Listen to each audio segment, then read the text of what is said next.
Olá, pessoas de valor, invade mais uma vez aqui a De Casa, um lugar maravilhoso. A cada semana a gente vai num espaço incrível e eu vou ter que confessar para vocês, porque hoje eu tô aqui com a Renise Gomes, e aí eu vou falar para vocês uma coisa. Toda vez que a gente vai gravar o programa atrasa, porque a Renise chega aqui para gravação e ela fica encantada com os cenários da De Casa, e aí ela vai, invade, tá, e mostra para os convidados, porque a De Casa realmente é incrível. A gente não precisa nem fazer merchandising. É deslumbrante e é incrível, né? E mesmo que a gente venha muitas vezes, a gente vai se surpreendendo com móveis novos, material novo. E eu mudei de casa há pouco tempo. Ai, dessa vez... Agora ela já começa a olhar, ela sempre via, tem isso aqui, aquilo, mas aí agora vê já como potencial cliente mesmo, né? Olha, Rê, assim, eu tenho uma coisa que a gente fala, né, do diferencial do programa, que a gente não combina pauta, não combina nada, assim, as pessoas vêm para fazer o Pessoas de Valor assim, meu Deus, o que é isso, né? E hoje a gente tem uma amiga sua, né? Sempre que vem a Renise, a gente convida uma pessoa que é amigo comum ou uma convidada dela, justamente para a gente poder fazer essa química que faz do Pessoas de Valor tão legal, né? A gente tem aí entrevistados, né, grandes entrevistados, né, de várias regiões do país, internacionais, tá? Então é muito legal. E hoje a gente trouxe uma jovem, né? Sim. Que é a Maísa Borges. Ela é empresária, ela tem uma empresa de endomarketing e ela trabalha, e ela é do Rotary. A vida, ela tem uma trajetória que a gente pode depois falar, que ela veio passando, uma pessoa admirável, né? Então ela veio passando desde o Kids, uma vida no Rotary, de muito. Quantos anos você... Eu tô dentro da família Rotária, 16, 17 anos, bastante tempo. Metade da vida dela. Eu queria explorar um pouco esse lado, por ela ser de comunicação, e eu também, né, colegas, né? E aí também recentemente entrevistei o Toninho Garcia, que é um publicitário da Antiga aqui na Baixada, super conhecido, super conceituado e premiado. Queria explorar um pouquinho, porque para mim, quando fala em endomarketing, e como eu também sou dessa parte, né, inclusive eu leciono em relações públicas, tá? Essa parte da comunicação interna, a comunicação das empresas, e aí é uma visão que a gente fala para as pessoas hoje em dia dos stakeholders, né, dos públicos de interesse, a comunicação das empresas, das organizações, elas estão cada vez mais se incomodando, se importando com as pessoas.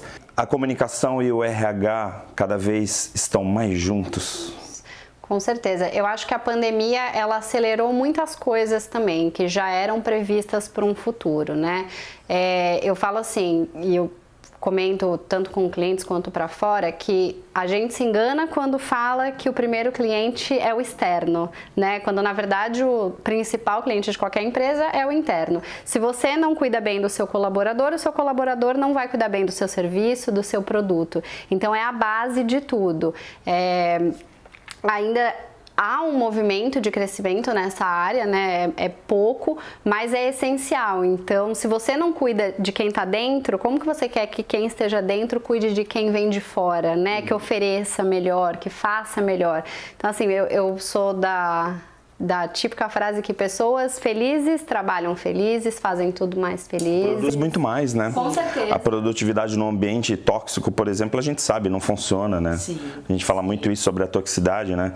E aí me vem uma coisa que até queria também trazer você, para a gente poder então bater um papo sobre essa questão da toxicidade dos ambientes de trabalho, porque assim, muitos ambientes de trabalho viraram as casas das pessoas. E aí tem dois aspectos assim que para mim são bem dificultosos, que é assim, quando você está no escritório, você fica sabendo das coisas praticamente porque você encosta com o teu colega na copa e no cafezinho fica sabendo, olha, a Renise foi promovida.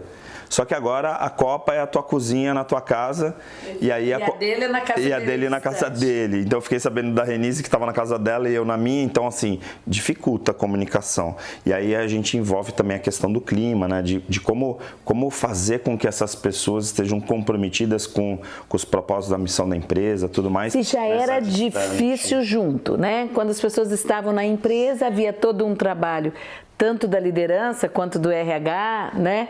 E em trabalhar isso, né, já tinha toda a questão do engajamento, do comprometimento, de uma comunicação realmente assertiva ali, trabalho em equipe.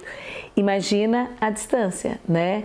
Com esse híbrido, né? Trabalho híbrido, com as pessoas em casa, home office, né? Porque eu motivo o cara, mas ele tá num clima que não é o clima que eu criei para ele, né? Porque na prática eu tô assim, né? Vou comunicar, vou fazer uma campanha, por exemplo, motivacional, para esses caras vestirem a camisa da empresa e tal, porque ele tá aqui no meu pátio, né, na empresa, ele tá aqui no meu escritório, na contabilidade, no financeiro. Aí, de repente, ele tá numa estação de trabalho que às vezes é o próprio computador dele, porque não é toda empresa que disponibiliza o equipamento. E aí, de repente, ele na casa dele, com o filho gritando, a mulher falando, vai lá no supermercado. Eu falo, pô, mas tô no expediente. Não é todo mundo que tem disponibilidade de montar um escritório, né, um espaço reservado. Como que você vê isso?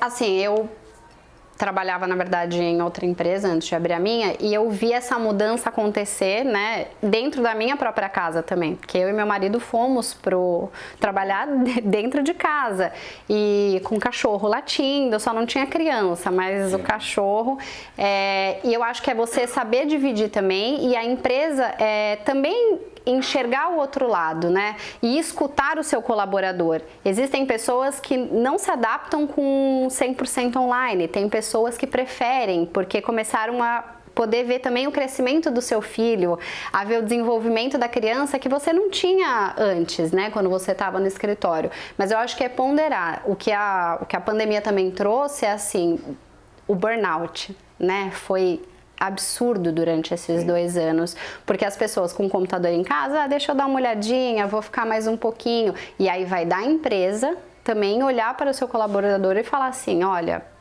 não, calma, ou oferecer um ambiente melhor. Tem muitas empresas de São Paulo, fora do estado, que ofereceram recursos para os seus próprios colaboradores, ou deram como ajudar a comprar uma cadeira, ou mandaram uma cadeira, foram visitar onde a pessoa estava trabalhando para ver se era adequado, né? Economicamente, exato, tudo.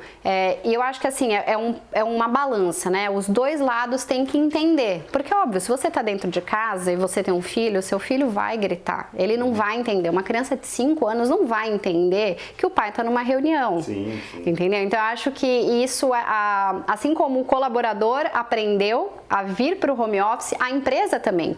Ou a maioria das empresas, literalmente, da noite para o dia, tiveram que se reinventar. E a comunicação também mudou muito, né? Assim, porque você hoje atuando, né, até como empresária, né? Mas se a gente for pensar nos ambientes, independente do porte da empresa, nos ambientes onde a comunicação ela era muito direta, de repente a gente tem assim, poxa, como que eu vou conseguir fazer essa mensagem chegar para pessoas que estão em ambientes de trabalho, que fazem parte da mesma organização, mas que estão em ambientes de trabalho tão discrepantes, tão diferentes, né? Sim, eu acho que o principal ponto da empresa, né, seja ela estando híbrido ou 100% home office ou dentro da empresa, é a comunicação interna.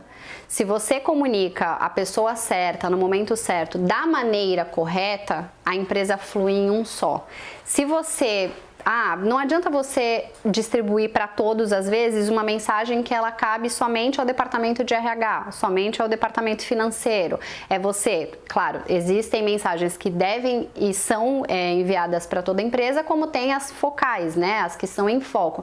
Então, isso é muito importante, né? Para isso que existe a comunicação interna bem estruturada, um endomarketing bem feito e sempre a comunicação e o RH cada vez mais andam juntos, porque realmente esse é o futuro, né? Sim. Agora, Renise, tem uma questão que eu falo até em curso de oratória, e você também como treinadora de líderes, né? Você é uma mentora de líderes. A gente se pega muito assim, né? Que uma grande competência que é trabalhada, sempre foi muito trabalhada e que agora é extremamente exigida é a comunicação, né? Ari, eu vou até fazer um comentário. Como fazer para ajustar? Então, eu tenho um programa de desenvolvimento de liderança que agora está na 3ª turma e cada vez que eu vou refazendo ele, eu vou aumentando o espaço da comunicação. Hoje, 1/3 do programa são partes da comunicação porque é a necessidade que eles mais têm, é o que mais, por mais que se fale da importância as pessoas não conseguem. Porque o mundo traz, então como fazer? Precisa estar atento a essa comunicação, precisa trabalhar feedback, delegação, precisa ouvir fazer uma escuta ativa, uma escuta estruturada, né? Saber, seja em home office, seja presencial, de qualquer forma, né? Porque, como a Maísa falou, né? É essa comunicação que é ali a base, né? Da empresa, de você conseguir engajar as pessoas, né? Trazer o comprometimento delas.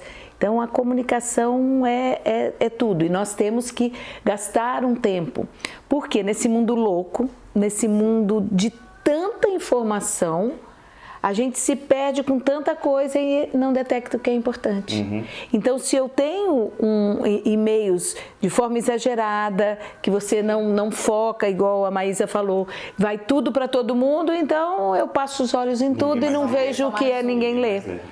Então, são muitos detalhes, o tipo da reunião, a reunião em pé, a reunião mais rápida, objetiva. Preciso mesmo dessa reunião? Qual a pauta? Né?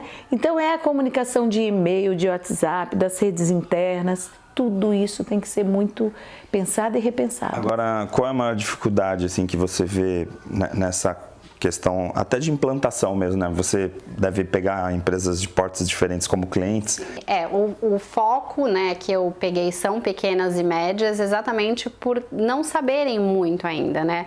Eu venho de São Paulo, né, do mercado de São Paulo, onde é muito comum o endomarketing dentro das empresas, seja pequena, média ou grande porte, multinacionais.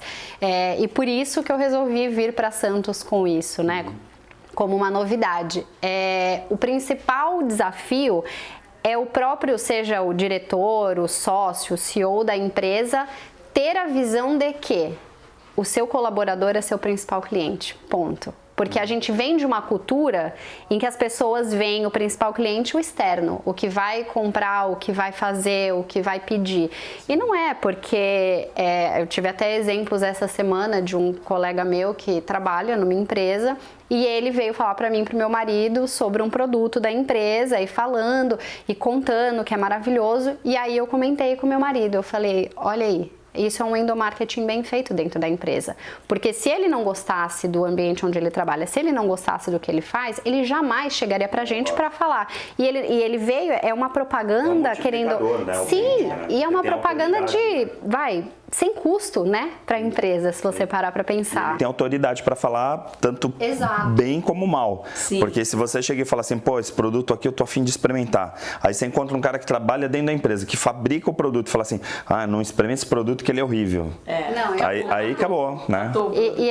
E o importante também, assim, são os diretores, empresários entenderem que você ter a sua empresa como uma vitrine de uma outra pessoa de fora, falar assim, nossa, olha que legal que essa empresa faz para os colaboradores, poxa, eu queria tanto trabalhar nessa empresa.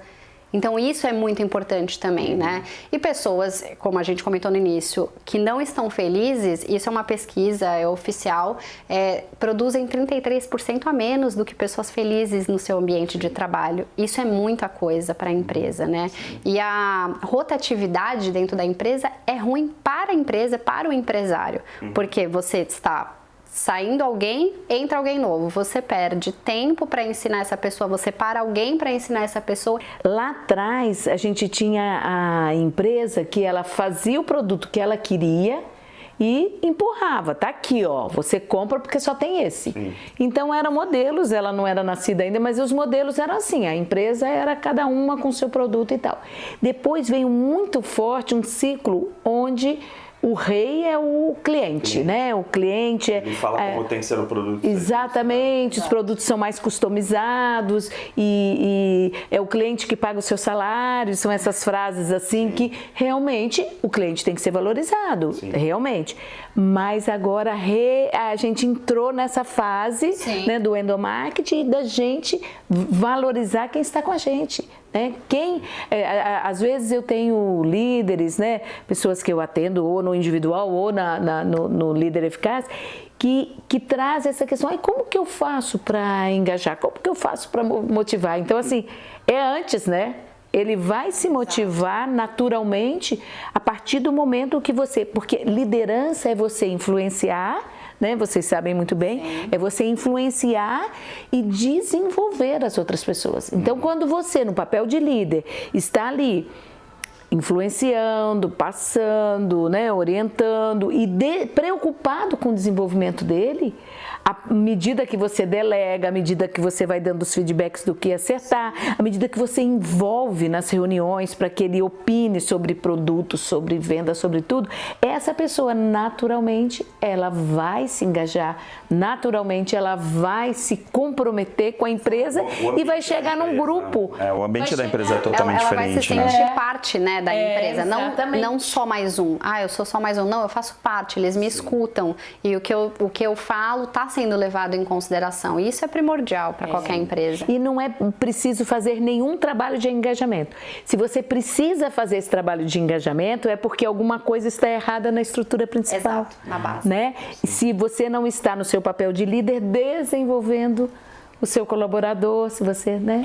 Olha só, a conversa é muito rápida, o tempo passa e eu vou chamar o intervalo, 1 minuto, a gente volta com pessoas de valor.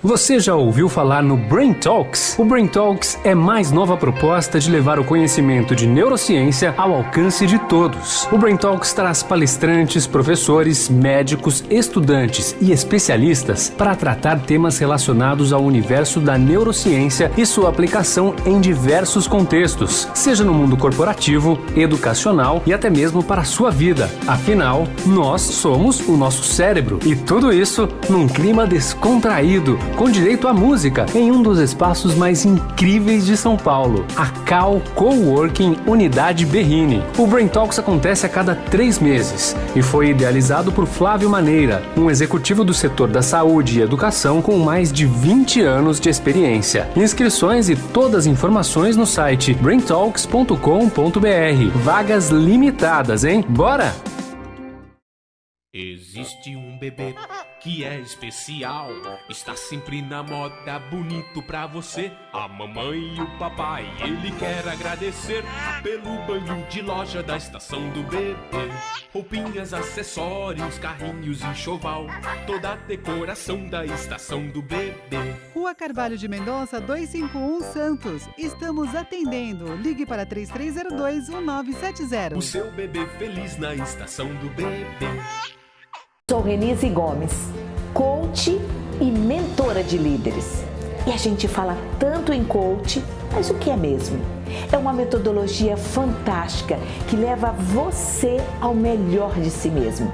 E a gente faz um trabalho individual, online, com sessões semanais para você desenvolver as suas competências, para você ter clareza do seu objetivo e nós apoiamos para que você chegue lá.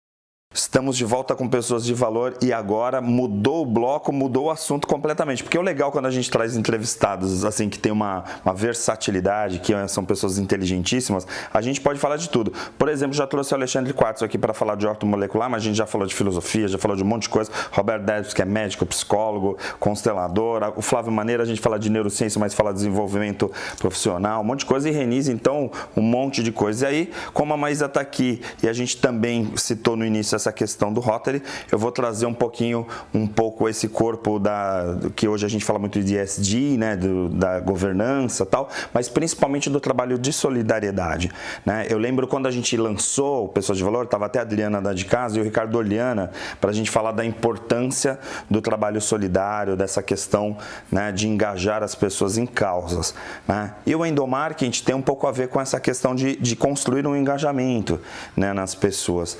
Como que você vê essa questão da motivação de colocar, por exemplo, os colaboradores, independente do porte da empresa, fazendo um trabalho? E aqui não é entrar num clube de servir, mas efetivamente estar lá na ponta, no varejo, atendendo as pessoas que estavam, de repente, em situação de vulnerabilidade, assim por diante. Como que você vê essa construção? Até porque metade da tua vida tá nesse universo também. A gente não podia deixar passar batido. Não, claro. Bom, eu faço parte, né, da família aí de Rotary há 15, 16 anos e contando, né, como se diz hoje em dia, quando meu pai entrou, e ele entrou muito por conta, né, de ajudar o próximo, e aí nisso eu entrei na época no Interact, que eram de mais novos, né, vai até os 18, e fui passando. Interact eu fiz intercâmbio, fiz o RILA, que é um programa dentro de Rotary de desenvolvimento de líderes, fui pro Rotaract, e aí entrei agora, vai dos 18 aos 30, e também aí agora entrei no Rotary no final do ano passado. Então eu sempre vi como primordial. Me faz bem, e eu acho que faz bem para todo mundo. A gente brinca que a gente ajuda o próximo, mas a gente muitas vezes é muito mais beneficiado, não financeiramente, mas pessoalmente, em ajudar o próximo, né? Você ver algo acontecendo, você fala, nossa senhora, eu fiz parte disso. Eu fui uma formiguinha, mas eu ajudei. Então eu acho que isso motiva você ver algo que você idealizou sendo realizado, você vendo pessoas que precisam, né, da sua ajuda muito felizes por tão pouquinho às vezes para nós. Então eu acho assim, fazer trabalho social, seja ele em qualquer área, em qualquer organização, fundamental. E eu acho muito bacana quando as empresas trazem isso para dentro, né? Seja, por exemplo, num final de ano, já vi muitas empresas fazendo, elas pegam alguma entidade e os colaboradores podem adotar uma criança, né? Então fazer a cestinha da criança, isso é muito legal, né? A empresa onde o meu marido trabalha faz muito, e todo ano eu faço questão de falar, não, pega lá uma ou duas, né, e a gente vai fazer, fora o que a gente já faz dentro de Rotary e de outras instituições. Então eu acho... ela está me dando uns insights assim, se a gente pensar na pirâmide de Maslow, né, então tem as necessidades básicas e tal, e a autorrealização está lá em cima. Então o trabalho voluntário, ele leva a essa autorrealização. É quando a gente mexe na questão daquilo que você tem para você e aquilo que você faz para o outro. E é dessa forma que você vai atingir. E tem um ponto também que é questão de trazer sentido para a vida, né? Porque, assim, no momento que você está trabalhando para você e construindo o seu patrimônio, construindo as tuas coisas, até as tuas próprias amizades, mas no momento que você começa a ter essa percepção, né, da evolução, né, e do autoconhecimento, você começa a pensar, poxa, não tem sentido se eu tiver aqui, por exemplo, com tudo que eu tenho e ter gente, por exemplo, morando na rua ou morrendo de fome, morrendo de água, né, porque não tem água e tal, então de repente essas pessoas vão morrer de sede, né, até a gente entrevistou a Fabiana recentemente, que faz um trabalho até de ir para o exterior e tal, que é sensacional, e aí eu vejo assim o quanto isso traz realmente de sentido para que as pessoas possam se engajar. Por isso que eu trouxe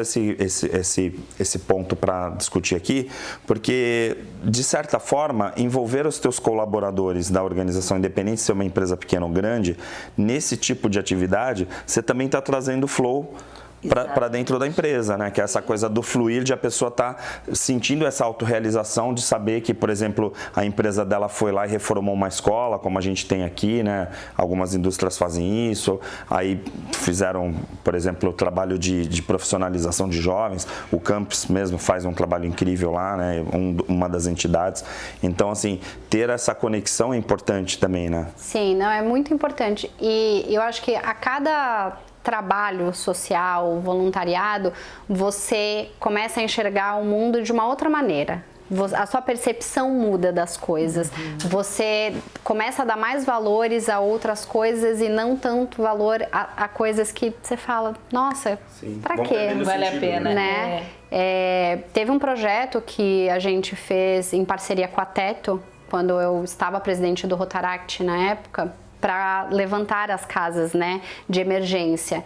E não é que a gente só foi lá e doou, né, a quantia, não. A gente foi até lá, a comunidade, para subir a casa em um final de semana. Era de sexta a domingo. E eu lembro assim, exaustivo, cansativo fisicamente e até mesmo psicologicamente, né? Eu acho que existem projetos que você também tem que estar bem com você mesmo, porque você está passando a sua energia para as pessoas. E eu lembro que, nossa, muito cansada embaixo de sol, de chuva, e a gente lá. E no final, você vê, até hoje eu lembro, a gente entregou a casa para Dona Rosa, ela chegar e ela dar o depoimento que ela deu. Nossa, me arrepia até hoje quando eu falo.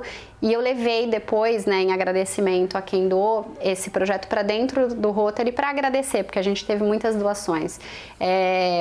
E eu lembro assim que 100% das pessoas que estavam lá, você não ouvia som a não ser das pessoas chorando com o depoimento dela, do que... É que é muito forte, né? É muito impacto. Porque quando você faz alguma coisa, e aí eu acho que o Rotary, nesse sentido, no mundo, faz esse trabalho, né? Porque quando a gente pensa assim no Médicos Sem Fronteiras, por exemplo, que está ali na ponta ali dos pontos mais críticos, mas você pensa o Rotary enquanto background de fazer projetos de alto impacto social, né? Sim. Porque se a gente for pensar, por exemplo, tem lugares que não tem governos para falar, vai ter moradia, vai ter isso, vai ter aquilo, tá, para vacina.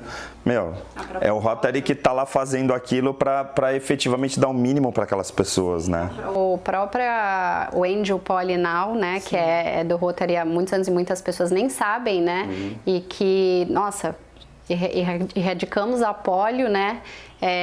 Que é algo tão simples, né? Uma gotinha, e que a gente vem fazendo esse trabalho e continua, porque não adianta você, erradicamos e tá tudo bem. Não, você tem que continuar, né? Então é um trabalho bem sutil, bem de formiguinha, mas que o impacto, é o que eu falo assim, o impacto às vezes para nós é muito maior, porque você vê aquilo sendo realizado, às vezes é tão mais do que para quem recebeu. Sim. Então é gratificante. Agora você hoje como empresária, né, tá aí atendendo clientes, tá fazendo relações comerciais também, e aí faz esse trabalho do social, de estar envolvido com essas causas que também são extremamente importantes.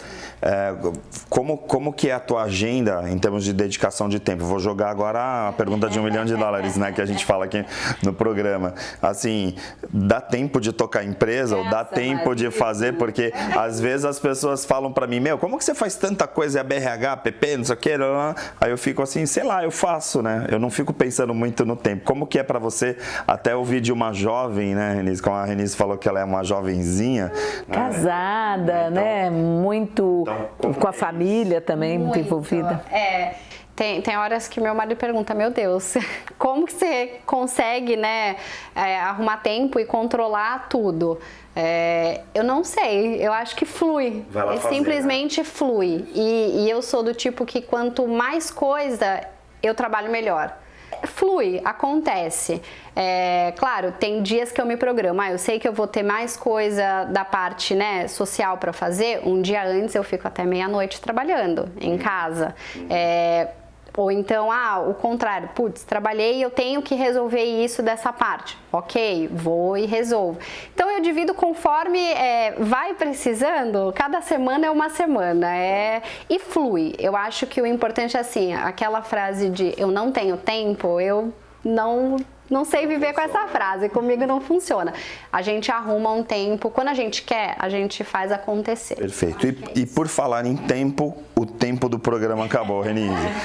É inacreditável como a gente fala, né? Sempre, todo programa a gente vive falando isso, às vezes eu até edito, não coloco lá no ar, porque assim, passa tão rápido, aí você tá assistindo e fala, como assim? Né? Eu mesmo fico aqui com uma lista de perguntas na minha cabeça, eu sei que a Renise também, né? Vamos perguntar isso, falar sobre aquilo e tal. Às vezes até tem um pouco de frustração da nossa parte, falar, queria saber mais isso, saber mais aquilo, mas infelizmente meia hora voa em televisão. Parece que televisão são 30 segundos, é um comercial de 30, né, para fazer uma menção aqui para a publicitária presente. Renise, obrigado pela tua presença aqui mais uma vez, nossa dobrada, né, fazendo a coisa acontecer, né, o programa sempre numa ascensão, que é muito bom, né. E você também, mas obrigado pela tua presença aqui. Espero que tenha valido a pena conhecer um pouquinho aqui a de casa, né? E os apresentadores do Pessoas de Valor. Eu só tenho a agradecer o convite, Renise. Muito obrigada. Eu que agradeço o convite. Para mim é uma honra estar aqui. E sempre que precisar, estou à disposição. Legal. Então fica com a programação da Santa Cecília TV. A gente volta impreterivelmente na semana que vem com Pessoas de Valor. Até lá.